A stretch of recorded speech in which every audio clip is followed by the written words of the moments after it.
Bonjour Sophia, bonjour Caroline. Bonjour. Bonjour Caro, bonjour Thomas. Bonjour Sophia, bonjour Thomas. Bienvenue à tous. On est très heureux de vous accueillir pour ce premier épisode d'Alchimie du ciel. C'est un nouveau rendez-vous, un nouveau podcast que l'on propose tous les trois ensemble. On est trois astrologues, on va se présenter un peu plus. Et l'idée, c'est pour l'année de 2021 de vous accompagner tous les mois, en début de mois, à chaque entrée du soleil dans un signe du zodiaque. On va suivre en fait les 12 saisons zodiacales ensemble et pouvoir parler des aspects astrologiques du moment, y mettre des conceptions philosophiques, artistiques, intellectuelles, y apporter notre sensibilité pour pouvoir éclairer un petit peu les énergies créatrices à l'œuvre dans l'univers. Et on a voulu faire un premier épisode, on n'a pas résisté à l'envie de vous faire un premier épisode introductif pour parler de toute cette année 2021 qui a l'air assez importante. Est-ce que vous voulez dire un petit mot sur comment est-ce qu'on s'est rencontrés peut-être et l'origine de cette initiative? Un de vous deux alors, parce que ça a commencé par vous d'ailleurs. Oui, je crois que c'est… Thomas, je crois d'abord ça a commencé par Instagram et puis on s'est peut-être eu en séance.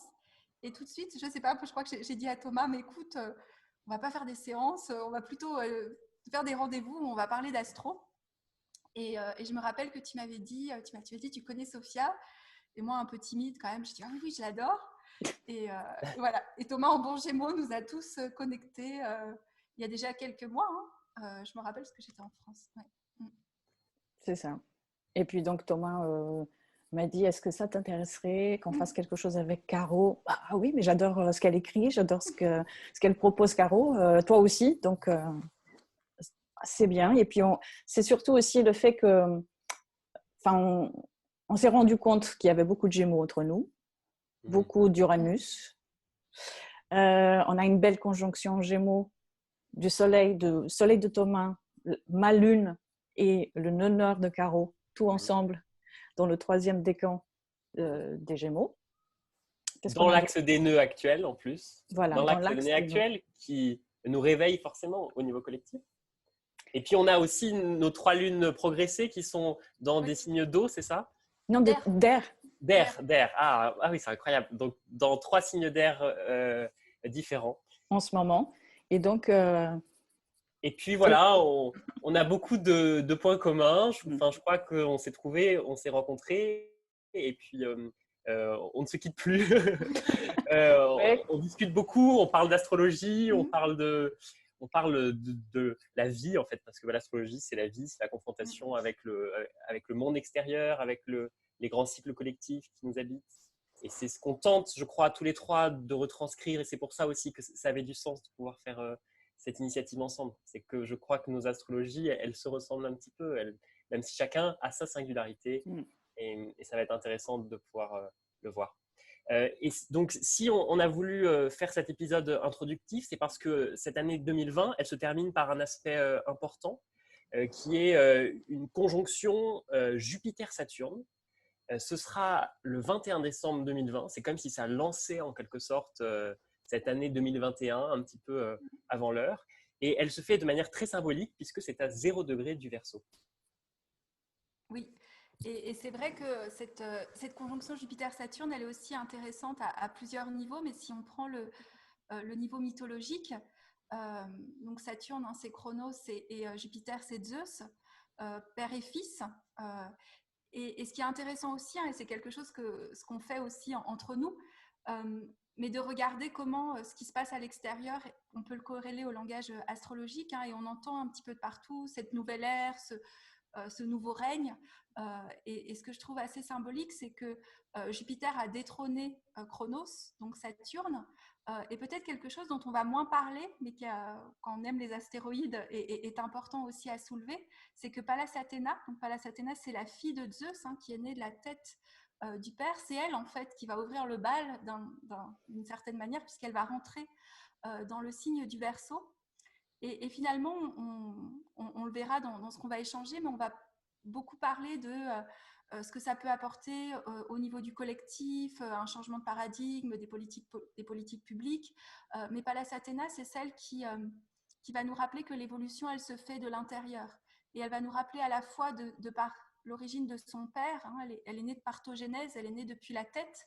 Donc, c'est vraiment parfois, on dit, dans le supramental, cet accès finalement à cette sagesse intérieure où l'extérieur devient de moins en moins important.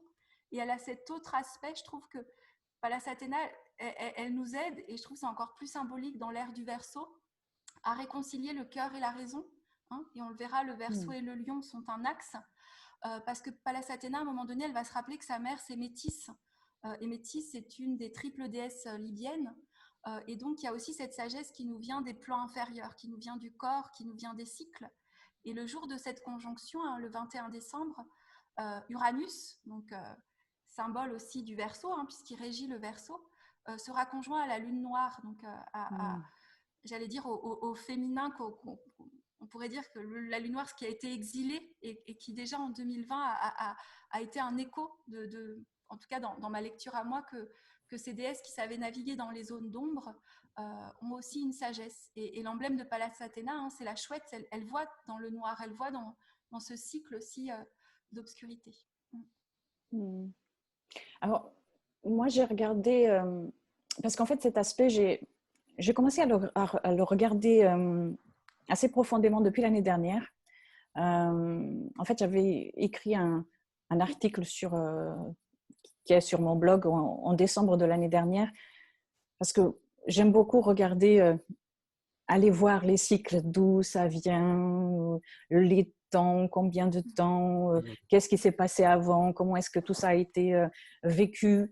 Et là, ce cycle-là, dans lequel nous entrons avec la conjonction Jupiter-Saturne à 0 degré du Verseau, c'est à la fois un cycle de 20 ans, parce que Jupiter et Saturne se rejoignent, se retrouvent dans un signe tous les 20 ans, mais aussi la particularité de cette conjonction-là, cette fois, c'est que non seulement il y a ce cycle de 20 ans qui s'ouvre, mais il y a aussi un cycle de à peu près 200 ans qui s'ouvre de conjonction Jupiter-Saturne dans des signes d'air. Jusqu'à maintenant, c'était dans des signes de terre, on va dire à peu près les 200 ans derniers, les 2 derniers siècles, en signe de terre. Et puis, j'ai aussi été regarder et j'ai vu que la dernière fois qu'il y a eu cette conjonction, enfin, qu'il y a eu des conjonctions Jupiter-Saturne dans des signes d'air, c'était il y a pas mal de temps. Ça ne s'est pas fait depuis les années 1400. Donc, c'était à peu près à la fin du Moyen-Âge et au début de la Renaissance, à peu près à cette époque-là. Alors, c'est vrai que ce cycle maintenant de l'air qui redémarre, qui vient très certainement nous préparer aussi à cet âge du Verseau dont on parle tellement, cet âge de l'air. Et d'ailleurs, ça me fait penser aussi qu'en 2023-2024, Pluton entrera à son tour dans le signe du Verseau aussi. Alors, je pense que tout ce que nous vivons en ce moment, et pour les 2 ans et demi à venir, parce que c'est le temps que Saturne va rester en Verseau, nous prépare à ça aussi, à cette entrée-là de Pluton, à cette entrée dans cet âge du Verseau, dans cet âge de l'air. Jupiter et Saturne nous placent dans un rôle, un statut que nous incarnons dans la société. Aussi, hein, pas que. C'est une des particularités de cette conjonction. Alors en fait, au niveau personnel, comme je vous le disais, et qui est plus proche de nous, hein, c'est ce cycle de 20 ans qui se termine, et donc un nouveau qui commence maintenant. Et si je reviens en arrière, il y a 20 ans, donc c'était en 2000, j'ai pensé à ce qui s'était passé pour moi à cette époque. Et en fait, cette conjonction, pour moi, elle a eu lieu dans la maison 10, la maison astrologique. La maison 10, qui est la maison la plus publique de notre thème, la plus visible, on va dire, qui parle, entre autres choses, de notre façon de contribuer au monde.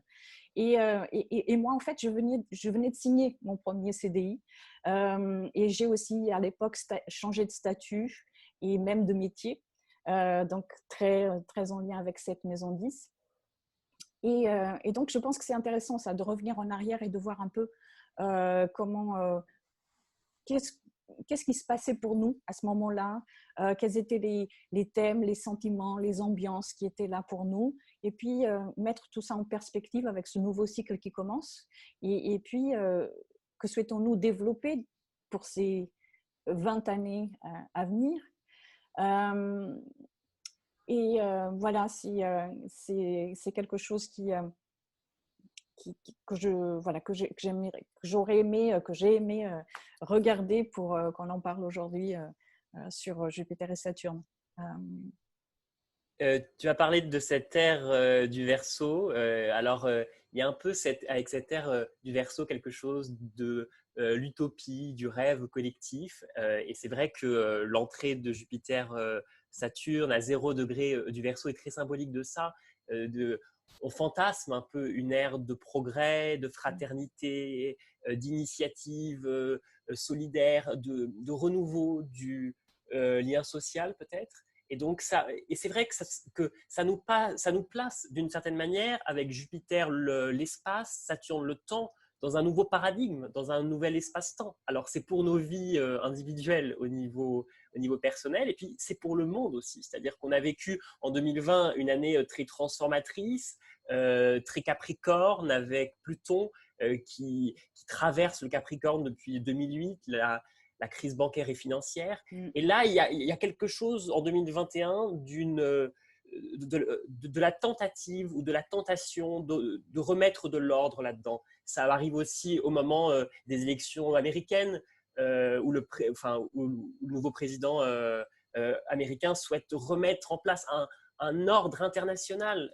Alors, pour eux, c'est un ordre dirigé par les États-Unis. Alors, on verra que c'est peut-être plus complexe que ça, ce qu'il va se jouer. Mais il y aura en tout cas la tentative de mettre en place de nouvelles formes de gouvernance, je crois, plus Verseau, de transformer les structures de pouvoir. On va passer sûrement, alors encore une fois, ça ne se fera pas en un jour, et Pluton, il sera pour beaucoup aussi, mais une tentative d'avoir des modes de gouvernance qui soient plus horizontaux et moins pyramidaux, avec le Capricorne. Et moi, ce qui m'a intéressé avec ce signe du Verseau, c'est que un des maîtres du Verseau, c'est la planète Saturne. On dit beaucoup que le Verseau est très uranien, mais son maître traditionnel, c'est aussi Saturne. Et je crois que ça nous impose en quelque sorte d'intérioriser, et tu disais, Caro, intérioriser avec Pallas Athena, et ben c'est comme s'il fallait intérioriser cette sagesse, cette responsabilité aussi, se prendre en charge peut-être. C'est-à-dire que quand on était dans l'axe cancer Capricorne, eh bien, on pouvait encore peut-être être pris en charge par l'extérieur, par la puissance publique, par un Saturne qui serait là un petit peu comme un père. Et avec cet axe Lion-Verseau, c'est comme s'il fallait, je trouve, explorer ces singularités avec le Lion dans des initiatives collectives, mais où chacun prend la responsabilité de sa vie. Voilà. Et donc, pour moi, c'est un peu ça, cette dynamique que ces deux planètes vont mettre. Et pour le monde, eh ben, c'est un moment un petit peu clé, et on va voir que ça va sûrement impacter l'économie, impacter la croissance.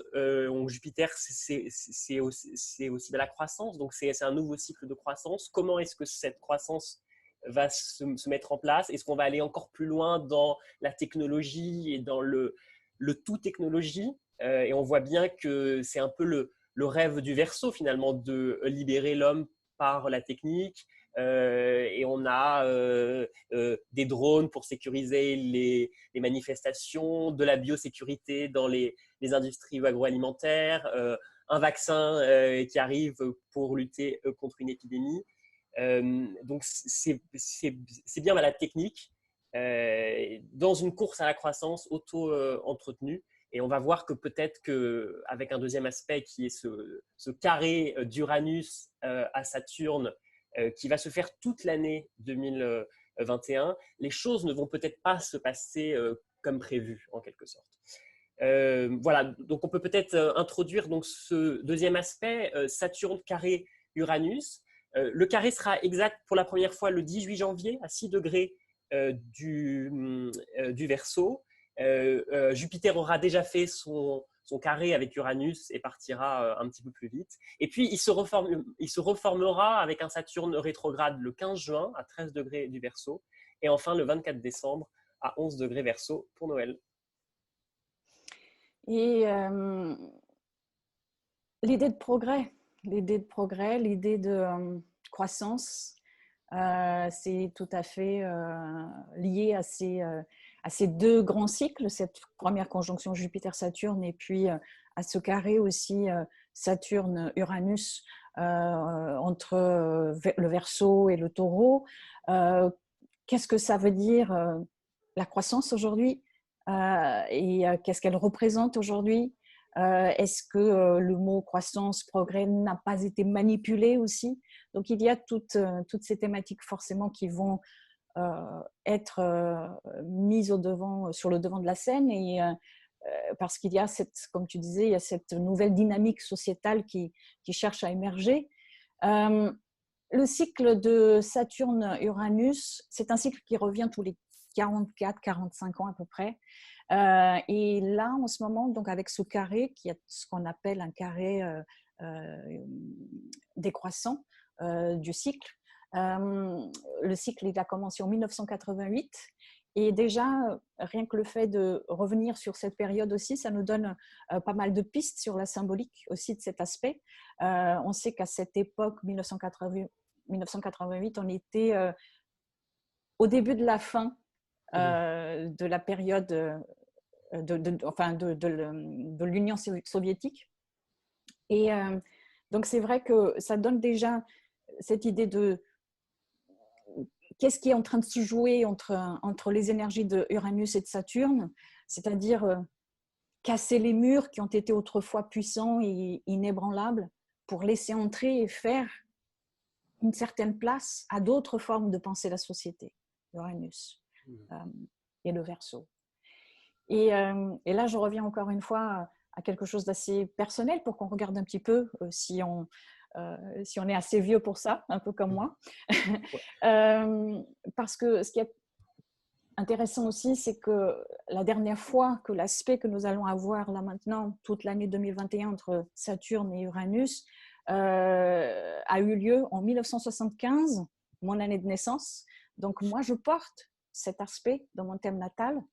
Et je peux vous dire qu'il y a sans cesse dans cet aspect une énergie de réinvention qui vient cogner contre un ordre établi, mais parfois, c'est dans l'autre sens aussi.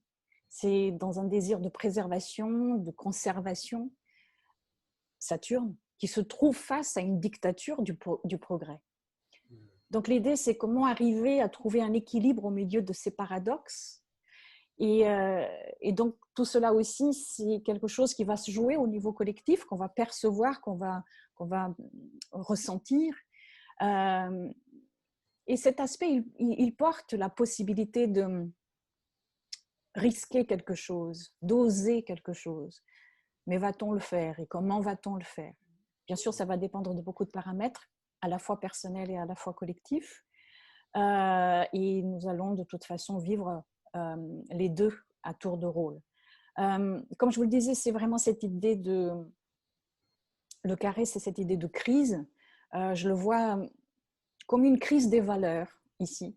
Pourquoi? Parce que Saturne sera en Verseau, Uranus qui gouverne le Verseau avec Saturne sera en Taureau. Et le Taureau, c'est aussi c'est un signe qui est gouverné par Vénus et qui nous rappelle des valeurs.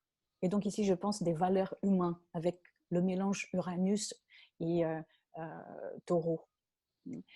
Une crise qui met en avant le positionnement de l'humain que nous sommes par rapport à l'idée de consommation, au besoin de repenser le système agricole, le système monétaire, économique, avec certainement peut-être aussi la mise en place de voies alternatives. La crypto-monnaie, d'ailleurs, on en parle depuis déjà quelques années, il commence à prendre de plus en plus d'ampleur. Et c'est ça, Uranus-Saturne, dans ce carré. C'est à la fois un aller-retour entre pouvoir établi et alternative, ordre et chaos, sécurité et révolution, conservation et activisme. Et donc, c'est arriver à trouver des... Parfois, on va être forcément en déséquilibre et il va falloir aussi l'accueillir, ça. Et Jupiter va être là au tout début, en janvier. Jupiter va faire ce carré aussi à Uranus de manière très rapide, c'est vrai. Et c'est qu'une fois, parce que c'est vrai que Saturne, après, ça sera plusieurs fois dans l'année. Et donc, on va être aussi confronté à l'hubris, à beaucoup d'arrogance, très certainement aussi, et à ce que cela éveille en nous et dans le collectif. Oui, c'est drôle parce que ça me fait penser à l'idée de Uranus en taureau et l'hubris de Jupiter dans ce carré à Uranus. L'idée du mythe de Prométhée et puis aussi de nos Uranus qui nous rappelle en taureau qu'il va falloir venir vers la terre, vers l'humus, vers la fécondité de la terre. Donc, moi, ça m'évoque, quand tu dis ça aussi, les personnages. Alors, c'est ma manière toujours, mais je me dis, il y a Uranus, Uranus et Gaïa, donc la Terre, et Gaïa est souvent associée au taureau. Et quand on regarde au début du monde, en fait, Uranus vient toujours féconder Gaïa. Et puis à un moment donné, elle n'en peut plus de sa... Je crois que c'est le Lubiger qui parle comme ça, de sa créativité débordante. Donc Gaïa va demander à son fils Saturne, Chronos, en fait, de castrer Uranus. Et d'ailleurs, on dit que Vénus est née. Et moi, ça me faisait souvent penser à justement cette tension entre tout ce qu'on voit aussi, ce nouveau monde, cette envie d'ensemencer justement la terre, que ce soit, j'allais dire, nos terres intérieures, taureaux, qui sont nos valeurs, notre capacité d'autonomie aussi, avec une autonomie alimentaire, une autonomie de l'habitat, une autonomie affective aussi, si c'est plus en personnel, avec vos modes aussi de relations qui peuvent se mettre en place. Et il y a quand même Saturne qui est là, je trouve, pour nous dire, on ne peut pas aller dans cette, justement, dans cette... comme on le disait en off, Sophia, c'est Uranus qui étouffe et qui pourrait nous étouffer justement parce que il veut toujours aller plus loin, il veut toujours aller plus haut, il voit, et au nom de son concept, j'allais dire, il veut absolument l'appliquer à la Terre sans respecter justement le cycle, sans respecter de préserver certaines valeurs, en voulant que tout soit intensif. Et on pourrait dire Saturne, comme toujours, il peut jouer à la fois le rôle de rabat-joie et on a l'impression qu'on est limité et qu'on est rétracté dans nos libertés et que il est grinçant, Saturne. Oui. Des fois, c'est ce personnage grinçant qui peut castrer, mais quand aussi il ravale ses enfants, il a aussi cette fonction de maturité et de se dire, ok, ce nouveau monde, c'est bien dans l'air de l'imaginer, de le créer. Mais Uranus en taureau, il nous dit à la fois, il faut l'incarner, puis déjà l'incarner en soi, dans nos valeurs. Mais surtout, faut pas oublier quelque part, je trouve, de prendre en compte de maîtriser certaines choses et puis qu'il y a un temps pour tout. Et cette sagesse du temps, cette sagesse du cycle, cette sagesse aussi peut-être de la lenteur. Je me dis comment Uranus qui va aller très vite, où tout va très vite, et le taureau, on voit bien, on parle de slow life, de décroissance, il y a tous ces mouvements aussi. Et ce qui vient avec ce carré, c'est cette tension aussi entre... moi, je le sens comme un petit peu l'urgence uranienne qui veut tout de suite que tout faire exploser, c'est la révolution, on est libre, on change tout. Et Saturne comme ce maître intérieur qui nous dit oui, mais vas-y, quoi, structure, fais-le, tiens-toi droit, quoi, responsabilise-toi comme engage-toi. Engage-toi, voilà, aussi. Engage-toi avec ces nouveaux valeurs, ce nouveau monde, mais engage-toi depuis, alors peut-être je parle depuis mon taureau, mais engage-toi aussi depuis tes propres cellules, engage-toi avec le corps, engage tout ton être, et ne reste pas seulement ici, en fait, parce que si tu l'incarnes pas, rien ne va se manifester. Le taureau, c'est quand même le signe régi par Vénus qui donne forme à la beauté. Si on veut créer un nouveau monde qui soit beau, mais beau au sens vénusien, où la forme est habitée par la vie, on va dire, qui inclut les cycles, on est obligé de l'incarner dans toutes nos cellules. Ça m'évoque beaucoup ça, moi. Moi, je crois, pour ajouter quelques mots sur ce que vous dites, que certainement qu'en 2021, nos systèmes, tous les systèmes qui nous composent vont être challengés. Le statu quo, en quelque sorte, est challengé. La tentative de faire du neuf avec l'ancien va être challengée. Je crois qu'il faut s'habituer à l'incertitude du monde dans lequel on est entré, que Saturne en Verseau cherche peut-être la prévoyance, une prévoyance excessive, remettre de la prévoyance là où nous sommes dans un dernier carré de toutes les incertitudes, où il faut peut-être lâcher prise dans ce dernier carré. Moi, il y a une chose qui m'a intéressé au niveau collectif, c'est que finalement, lorsque Jupiter est passé sur Pluton cette année, la dette des États a été beaucoup creusée. Les États ont voulu, en fait, en quelque sorte, maintenir le statu quo, en tout cas protéger l'économie. Et c'est ce que vous disiez d'une certaine manière, c'est que bon, Uranus, il veut aller trop vite ou il veut aller trop loin, mais ça fracasse aussi les vies individuelles. Et donc, l'État saturnien est là aussi pour protéger en quelque sorte et pour remettre un certain ordre. Et avec Jupiter-Pluton, ça va coïncider quand même au moment où les dettes ont explosé de tous les pays, où on a explosé toutes les règles d'orthodoxie budgétaire et monétaire. Et avec ce Saturne-Jupiter en Verseau, eh bien, la dette va rester. Et donc, je crois que toute la question aussi de l'année 2021, c'est comment est-ce qu'on gère cette dette. Et si je vous en parle, c'est parce que une dette, c'est toujours un poids pour les générations futures. Une dette, on l'a fait peser sur ce qui viendra après. Et c'est un signe d'avenir, en fait, le Verseau.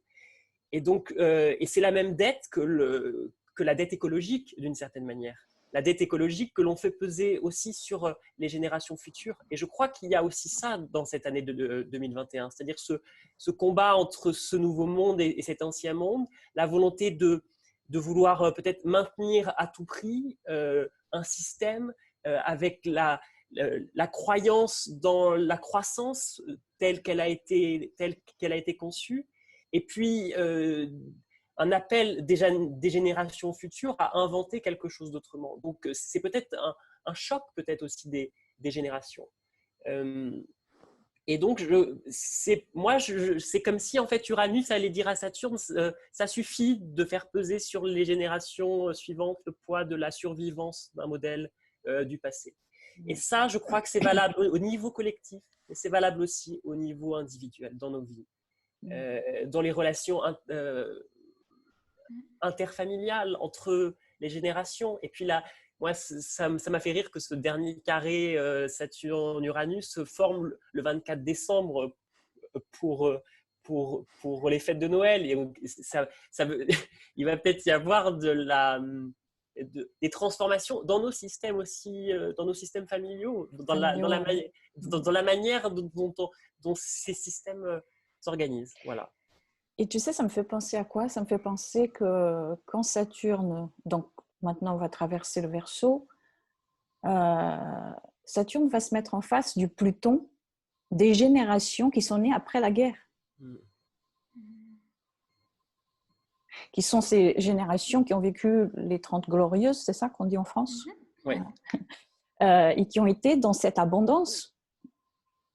Et donc, il y a les générations de maintenant qui sont face à cette génération-là, et donc il peut y avoir des points de vue qui ne sont pas les mêmes, et donc d'où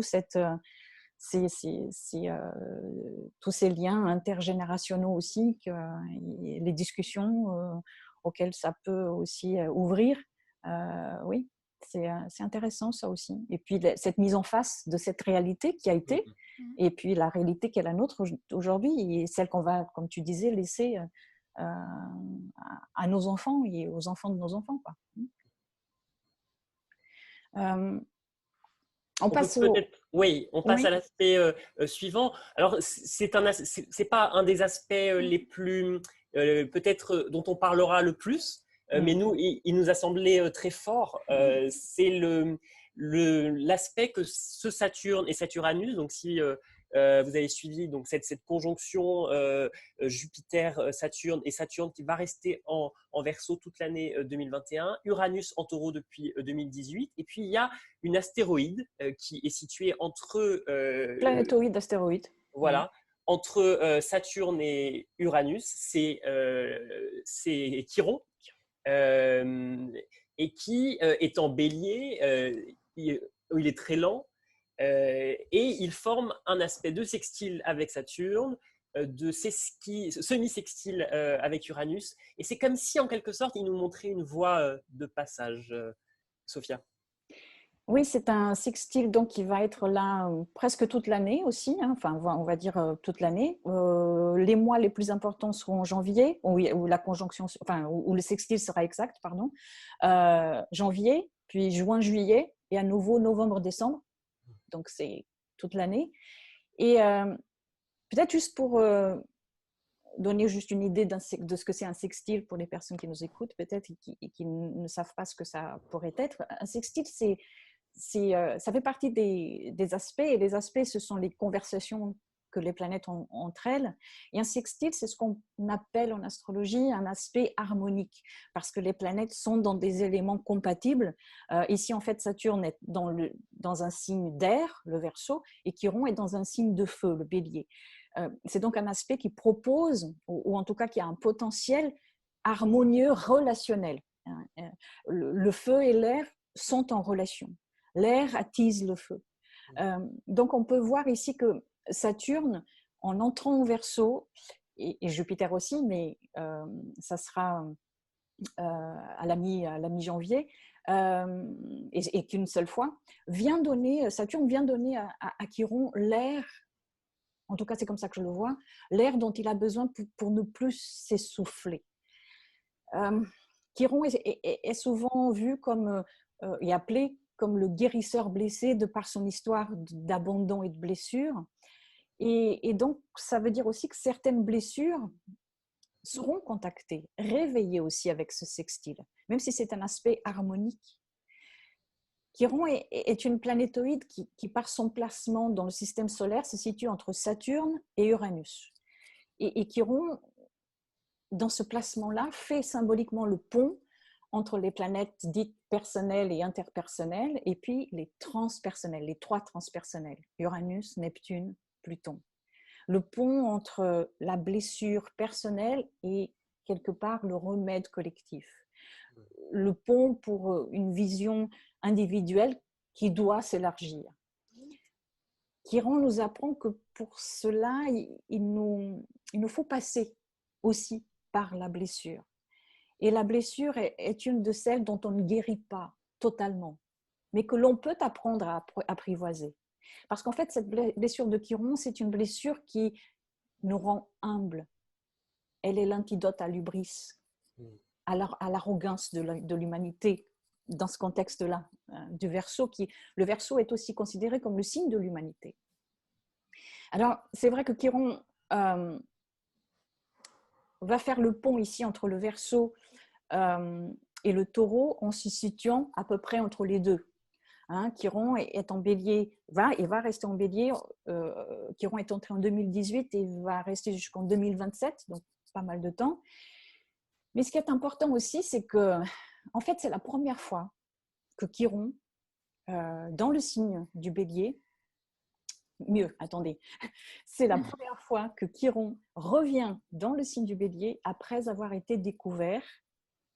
Parce qu'en fait, Chiron a été découvert en 1977 quand il était dans le signe du Taureau. Donc l'humanité n'a jamais fait la traversée de ce signe par Chiron en conscience. Chiron en Bélier, ce sont les blessures archétypales liées à la quête identitaire, à l'expression du soi, à la capacité d'initiation, jusqu'à aller à la volonté et au droit d'exister, se sentir, est-ce que j'ai le droit d'exister? Est-ce que j'ai le droit d'être là? Est-ce que j'ai le droit d'être qui je suis? Mais aussi, Chiron en bélier vient parler des autres caractéristiques du bélier, comme par exemple tout ce qui est lié à la violence, à l'impulsivité, à la division, aux instincts aussi. Et pour amener ça un petit peu dans un contexte personnel, pour certaines personnes qui peuvent nous écouter, c'est juste dire si vous êtes né entre 1968 et 1977, vous avez un Chiron de bélier et vous avez déjà eu ou allez avoir le retour de Chiron pour vos 50, 58, 51 ans d'ici 2027. Donc, à un moment donné, entre maintenant, ou même déjà depuis 2018 jusqu'en 2027, vous allez avoir ou vous avez eu ce qu'on appelle le retour de Chiron, qui veut dire que Chiron revient à l'endroit où il était quand vous êtes né. Et c'est une étape importante parce qu'il y a ce contexte-là de tout ce que je viens de vous dire, des blessures archétypales du bélier qui vont être réveillées. Et donc, il y a vraiment tout un passage ici qui va être important pour vous.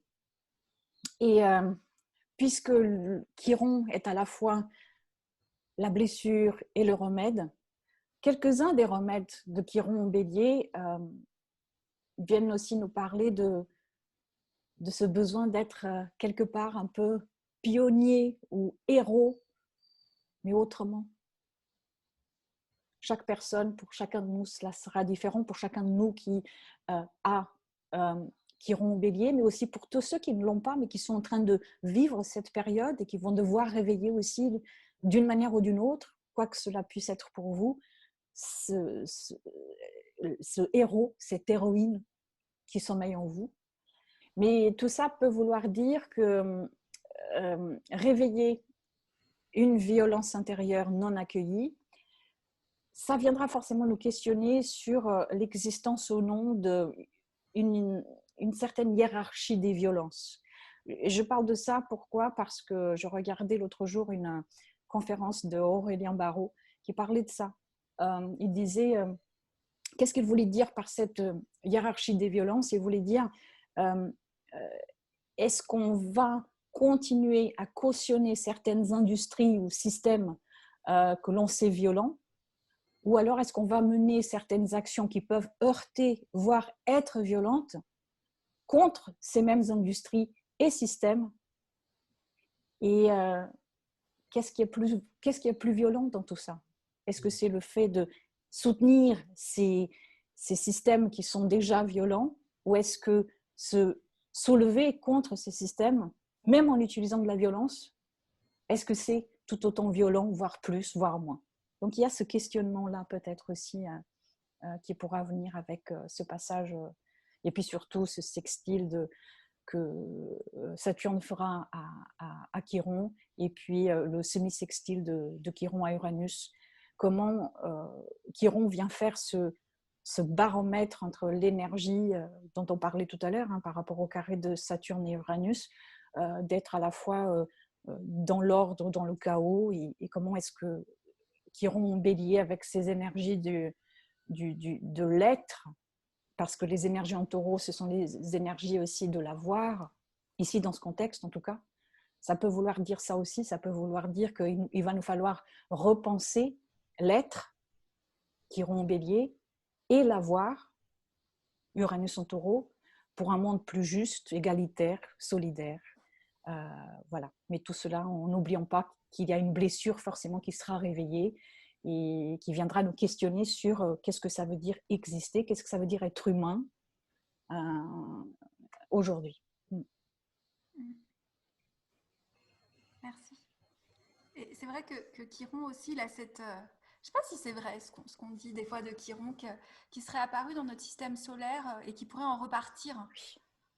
Et je trouve ça fascinant, en fait, comme s'il était justement apparu pour nous aider à faire le pont entre l'ancienne et la nouvelle ère, et qu'un jour, peut-être, quand moi j'imagine dans mon imaginaire qu'avec sa tâche, une fois reparti, et j'ai toujours été fascinée par le fait que justement,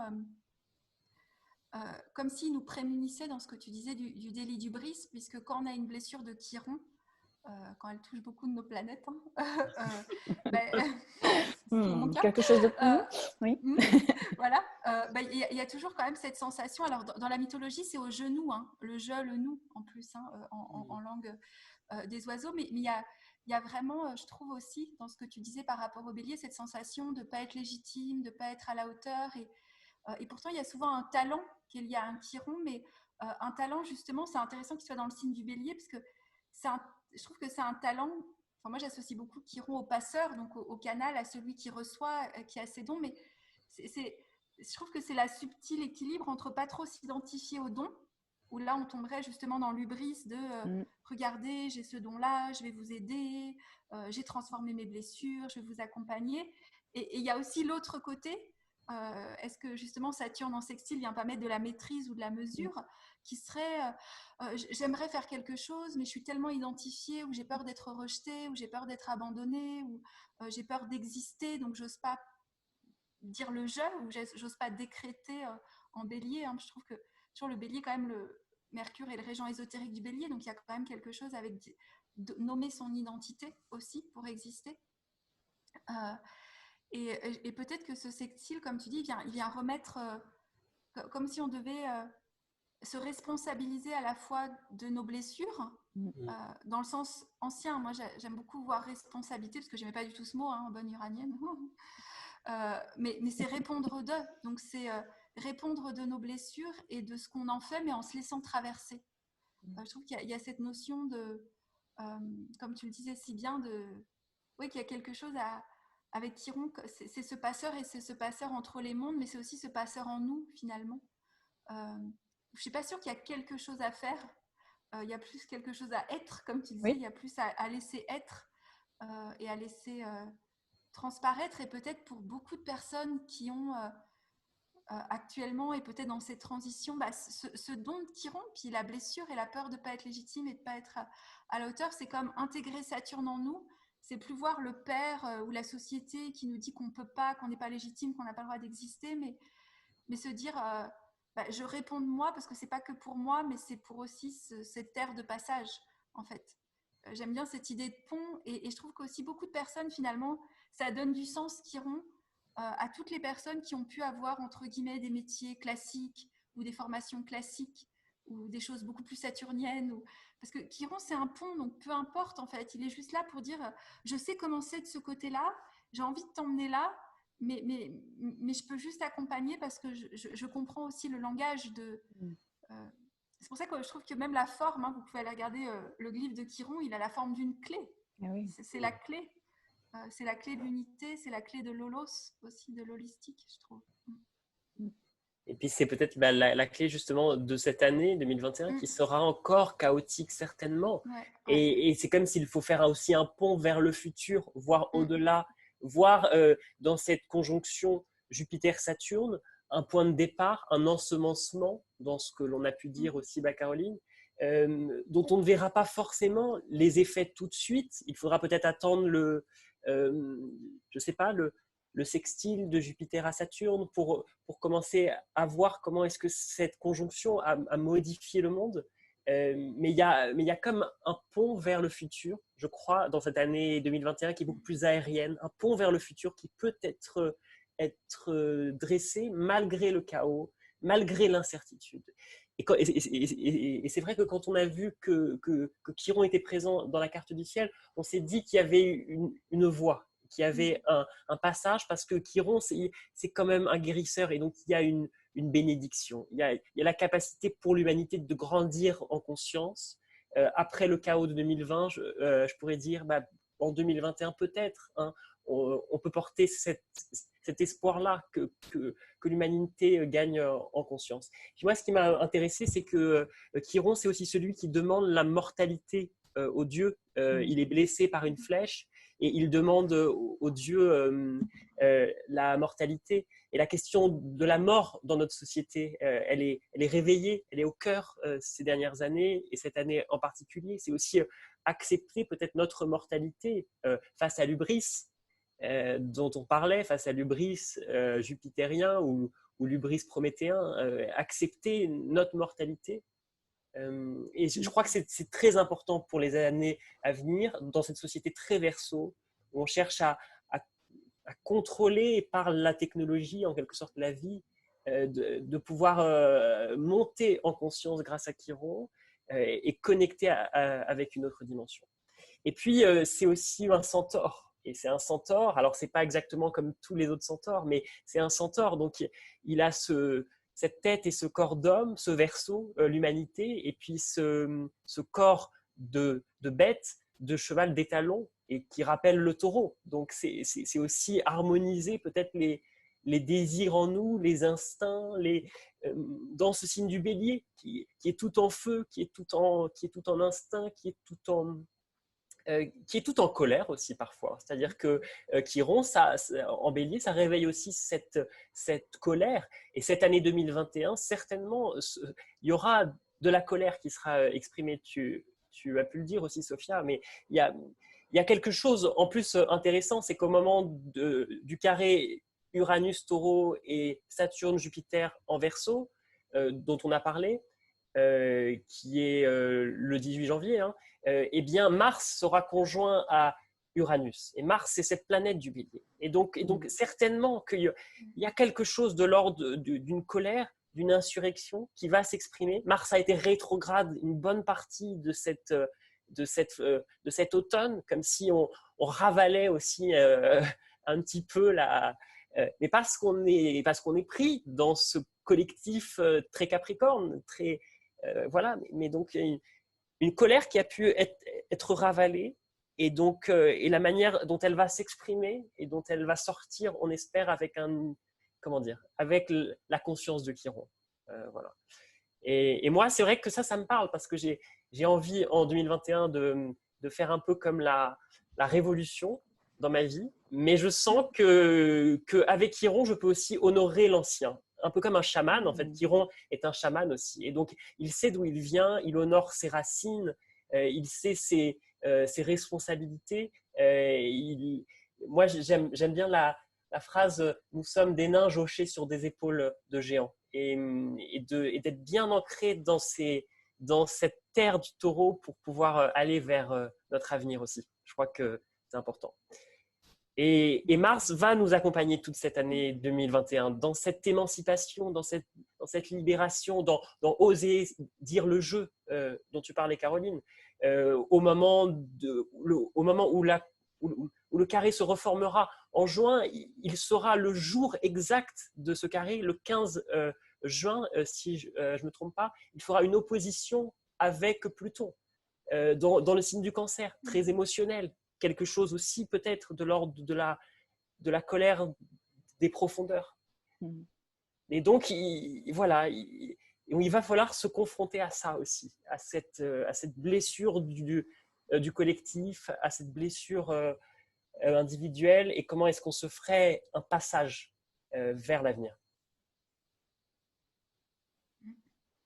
En étant passage, ça fait toujours penser à ça, passage. En étant passage, ça me fait penser aussi à Mars, comme tu dis, en taureau à côté d'Uranus, qui est aussi ce côté où on a envie de faire virevolter les choses. Je sais pas, où il y a... Avec peut-être plus de la légèreté, et même si ça semble grave, tout ça. Uranus, il nous rappelle quand même ce détachement où on peut rire des choses, où on n'est pas obligé de tout prendre au sérieux. Je sais pas. Oui, et puis pas l'air aussi. Est-ce que c'est pas l'air aussi dans lequel on rentre? Ce que j'allais dire, c'est l'envie de remettre de la légèreté, d'aller très haut, de ne pas toujours remuer justement les choses. Hein, Oui, c'est entre ces trois signes d'air, en fait. C'est arriver à trouver cet équilibre entre le Gémeaux, la Balance, le Verseau, avec beaucoup plus de Verseau en plus, parce que c'est vraiment le signe qui aura le plus qui sera le plus impacté en 2021. Et oui, comment arriver à aller aussi chercher cette curiosité du Gémeaux et et se laisser aussi porter par une certaine légèreté. Non pas que le Gémeaux n'est pas que ça, on le sait bien, et nous on le sait bien. Mais c'est vrai qu'il y a ce côté-là qu'il va falloir aussi accepter d'accéder, parce que parfois on ne s'accorde pas ça aussi. Je sais de quoi je parle parfois.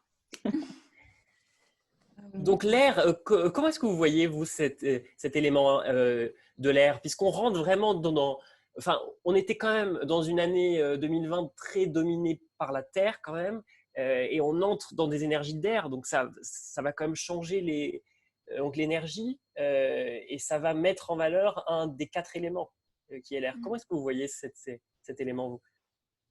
Moi, je lisais ce matin ce que disait, c'est dans Bachelard, hein, dans L'air et les songes, hein, c'est ça le livre,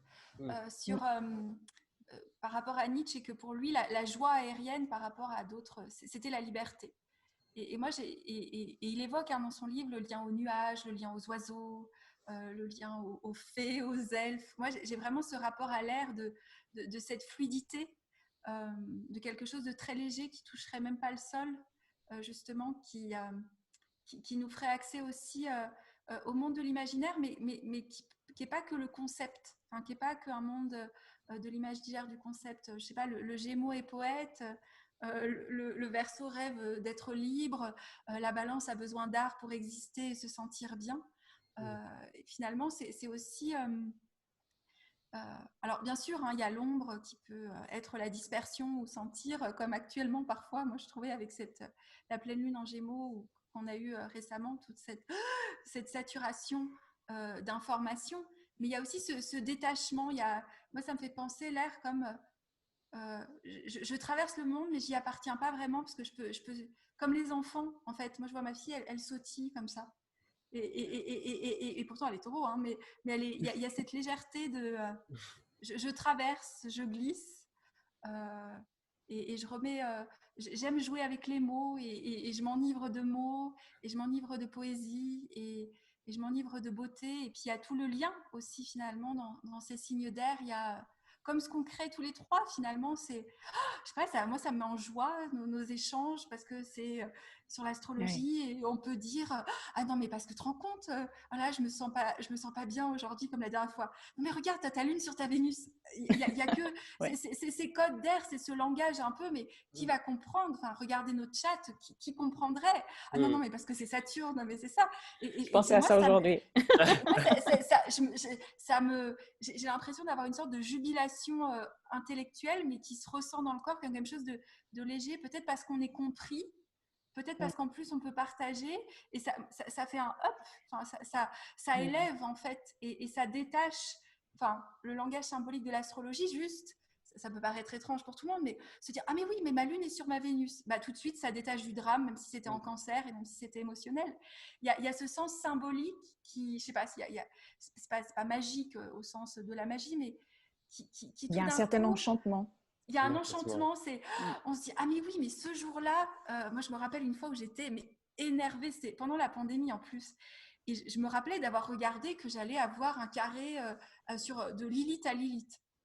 Et je me disais, mais comment en pleine pandémie, je peux être réveillée dans... Et j'ai un ami qui vient me donner des fruits et qui me fait une réflexion sur quelque chose que des hommes avaient dit au Guatemala.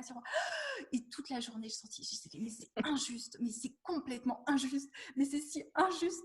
Et j'avais complètement oublié l'aspect, et je regarde et je me dis, bah voilà. Et c'est fou. Enfin, moi, j'oublie souvent les aspects qui m'arrivent, et ce jour-là, je sais pas, il y a la conversation, parce qu'il y a Mercure conjoint au Vénus Star Point. Enfin, c'est des choses...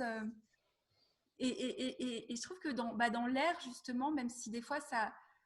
mettre des mots, même si des fois on a du mal à mettre des mots, mais des mots symboliques, et des mots qui touchent, je sais pas, moi je vois l'air pas que comme ce qu'on dit et puis ce qu'on essaye de communiquer, mais quand justement c'est connecté à ce monde léger, imaginaire, je sais pas, je me sens qu'il y a des ailes qui se déploient. Une élévation comme une élévation. Ouais. Et puis, peut-être que l'air, c'est aussi là, ramener cette élévation dans nos vies de tous les jours, avec les connexions qu'on va faire, parce que nous, voilà, on est là tous les trois. Il y a quelque chose qui s'est créé, qui est en train de se développer. Et c'est ça aussi, cette énergie-là de l'air et du Verseau, d'aller trouver des personnes, que ce soit par Internet, que ce soit localement ou alors à l'autre bout du monde, n'importe. Mais l'idée, c'est d'aller retrouver, rencontrer ces personnes avec qui vous partagez quelque chose et être en relation, vous mettre en relation avec elles, participer au monde avec elles. Donc, je pense que c'est vraiment ce qui va nous être le plus demandé, peut-être, pendant cette entrée dans l'énergie de l'air, dans le royaume de l'air, et qui viendra aussi, c'est ça aussi qui va faire que l'imagination va se développer et donner forme à de nouvelles, voilà, de nouvelles choses qui ont besoin de naître, qui sont en gestation quelque part et qui n'attendent que nous pour leur donner forme. Ça m'a fait penser aussi à l'idée, alors ça c'est un mouvement qui est en train de naître, enfin ça fait déjà quelques années mais pas beaucoup, aux États-Unis, qui s'appelle l'enchantivisme. Et j'aime beaucoup cette idée parce que c'est tellement relié à cette énergie de l'air, dans le sens que c'est inspiré des changements sociaux à travers des histoires, de la poésie, à travers les mythes, à travers l'éco-psychologie, l'éco-spiritualité, reliée, en tout cas, remettre l'humain là d'où il a été, d'où c'est extrait, c'est-à-dire la nature, il s'est extrait de la nature. Donc c'est aussi ça, c'est comme l'enchantivisme, c'est une nouvelle forme d'activisme, presque pour les introvertis, je dirais, d'une certaine manière. Mais ça permet à tous de participer, parce qu'il y a des personnes que peut-être l'activisme assez fort, comme on le voit, qui peut être aussi ce côté uranien, un peu parfois, un peu trop, voilà, dans le... Et ce côté-là, peut-être, de réinventer des histoires ou de raconter un autre récit sur sa propre histoire aussi, et de déconstruire des langages et forcément renouveler le langage qui sera le nôtre pour les années et pour les décennies à venir, oui. Oui, moi j'ai envie de parler un peu du Gémeaux. Alors déjà parce que donc c'est mon signe, et puis c'est le signe qui nous rassemble, et puis c'est aussi quand même le signe qui continue d'accueillir le nœud nord dans cet axe des nœuds, qui montre en quelque sorte peut-être une direction, une étoile. Et ce signe alors moi j'ai lu là récemment le livre de Stephen Forrest, The Book of Air.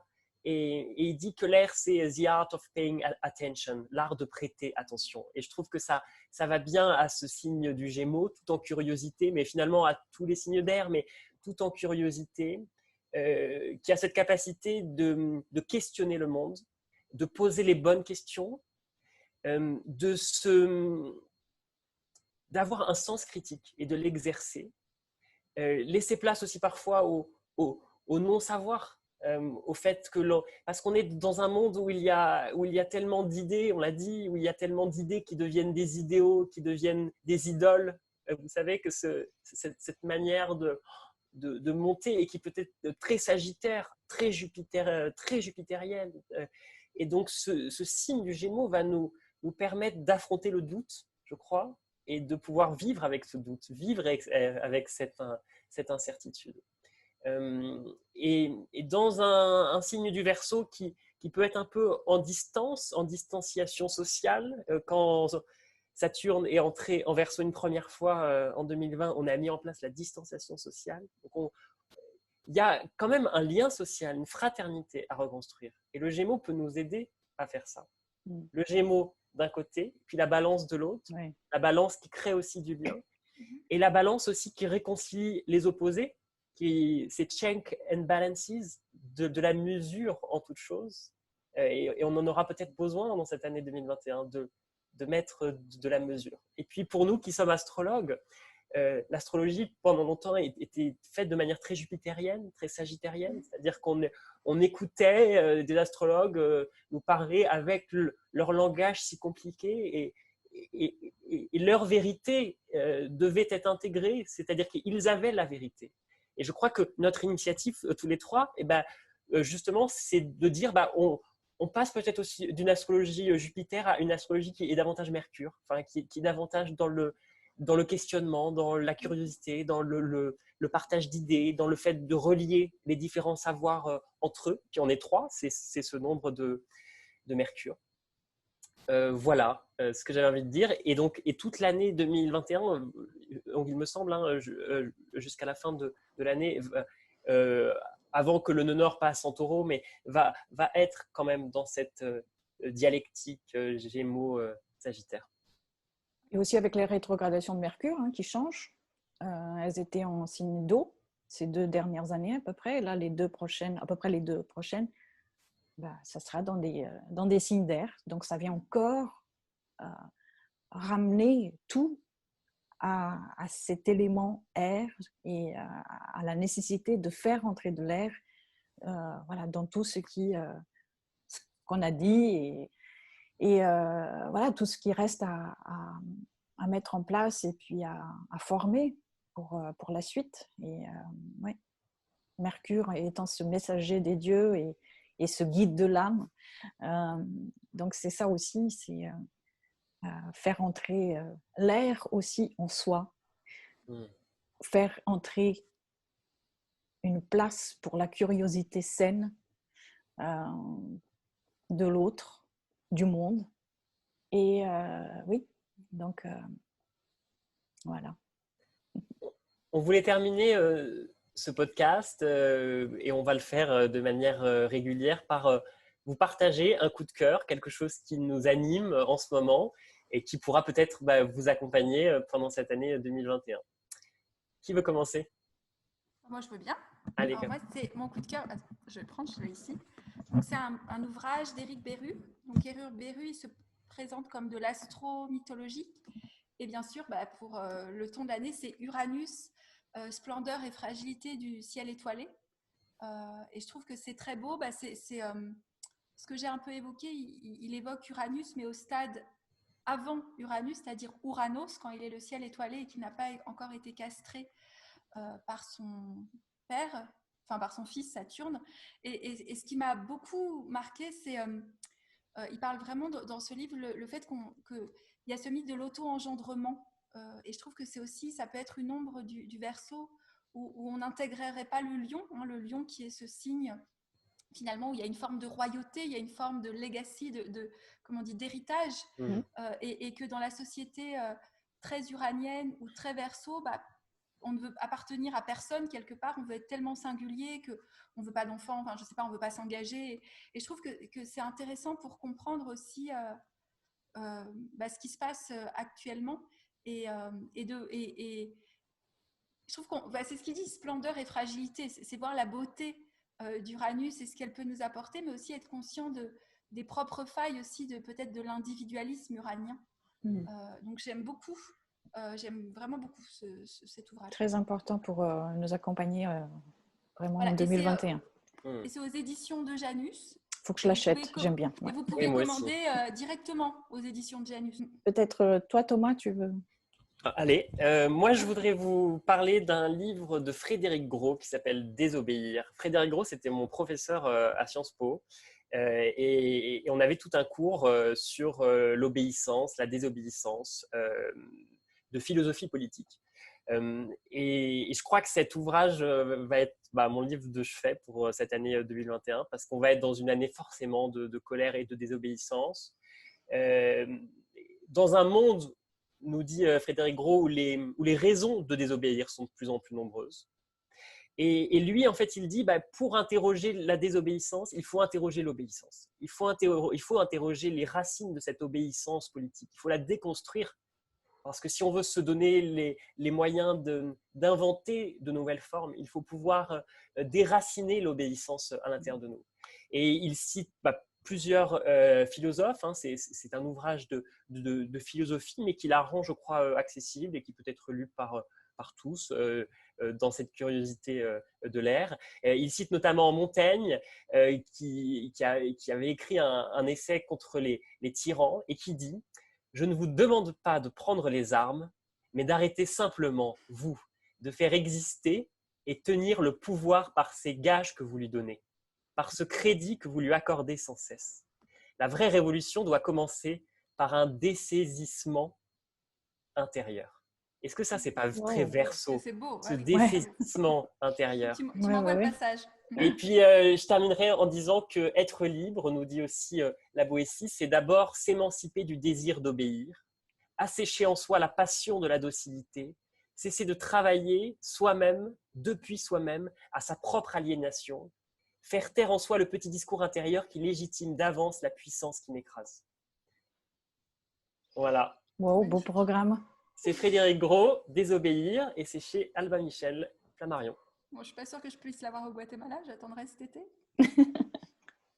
Et toi, Sophia, alors? Alors, mon coup de cœur, c'est Se libérer du consumérisme, un livre de Michel Maxime Heger.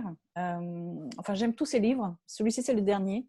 En fait, Michel Maxime Heger, c'est un sociologue et je vais arriver à le dire, éco-théologien, qui se qualifie lui-même de militant méditant, c'est-à-dire qui emprunte une voie qui va relier la transformation intérieure et l'engagement solidaire et écologique. Et ce livre, c'est un livre que je trouve qui est essentiel pour 2021 parce qu'il permet de poser une réflexion sur notre façon d'être au monde en tant qu'être vivant qui sont en relation avec le reste de la vie. Je vais juste vous lire une petite partie de la 4e de couverture et je crois que ce petit texte explique bien ce qu'on va pouvoir trouver à l'intérieur. Il dit « Aujourd'hui, l'enjeu ne consiste pas uniquement à apporter des correctifs au système, à réguler et réduire les impacts, mais à effectuer un véritable changement de paradigme, un choix radical entre l'effondrement et la métamorphose.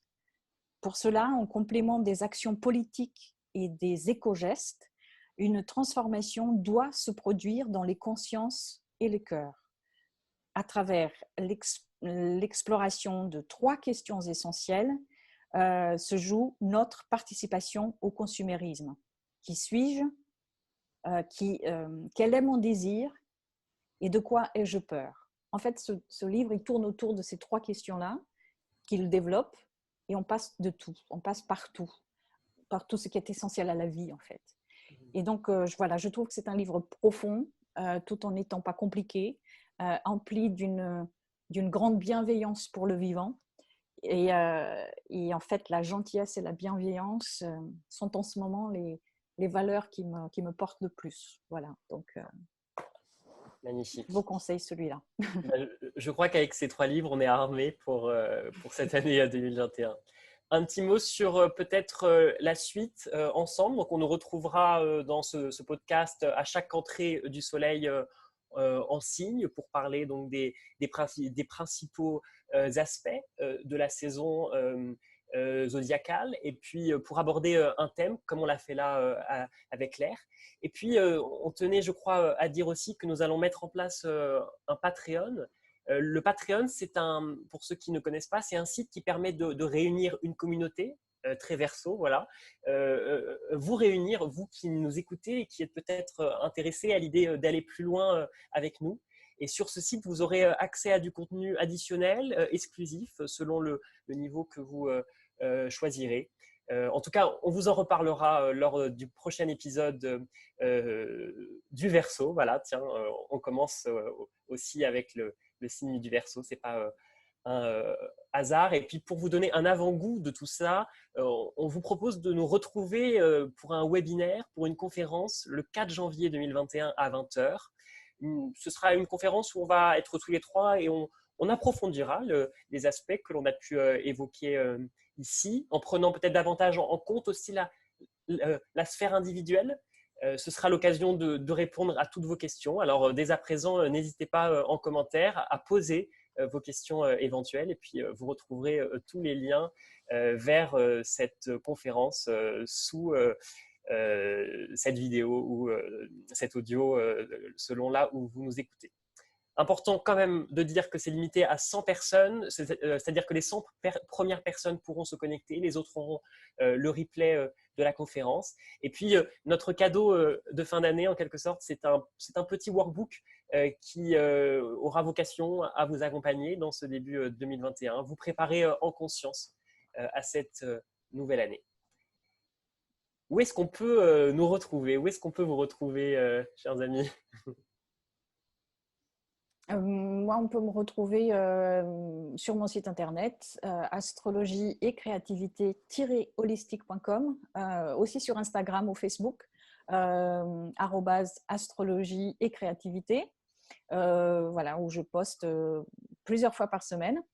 Voilà. Et quelles sont tes actualités en ce moment, Pierre?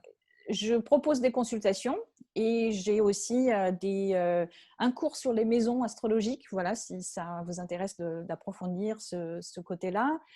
Et j'ai aussi un programme qui est valable pour toutes les rétrogradations de Mercure. Donc là, on va avoir une dans pas très longtemps, au début d'année. Voilà. Vous pouvez découvrir tout ça sur mon site internet, bien sûr. Caroline, peut-être? Et toi, Caroline? Moi aussi, vous pouvez me retrouver sur mon site carolinmoy.com. Alors, je crois qu'il y a un petit bug en ce moment, il est qu'en anglais, mais je vais remédier à ça. Aussi pour les consultations, voilà, donc des consultations sur 2021, sur les astéroïdes féminins. Sur les réseaux sociaux, alors je crois que sur Facebook, c'est Intuitive Astrologie et je ne suis pas sûre que ce soit le même nom sur Instagram. Je crois que c'est Caroline Moy Astro. Ça devait déjà être pris.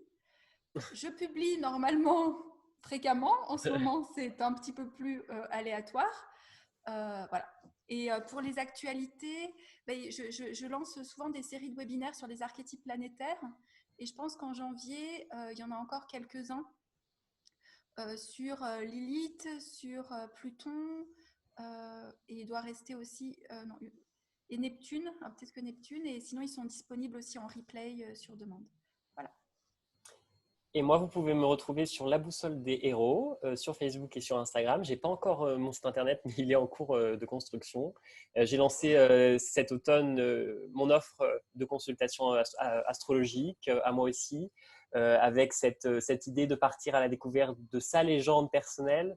Et je crois qu'on en aura aussi besoin en 2021 de découvrir en soi et de connecter avec cette légende. Et puis voilà, je crois que tous les trois, on aura de beaux projets à pouvoir partager avec vous tout au long de cette année 2021.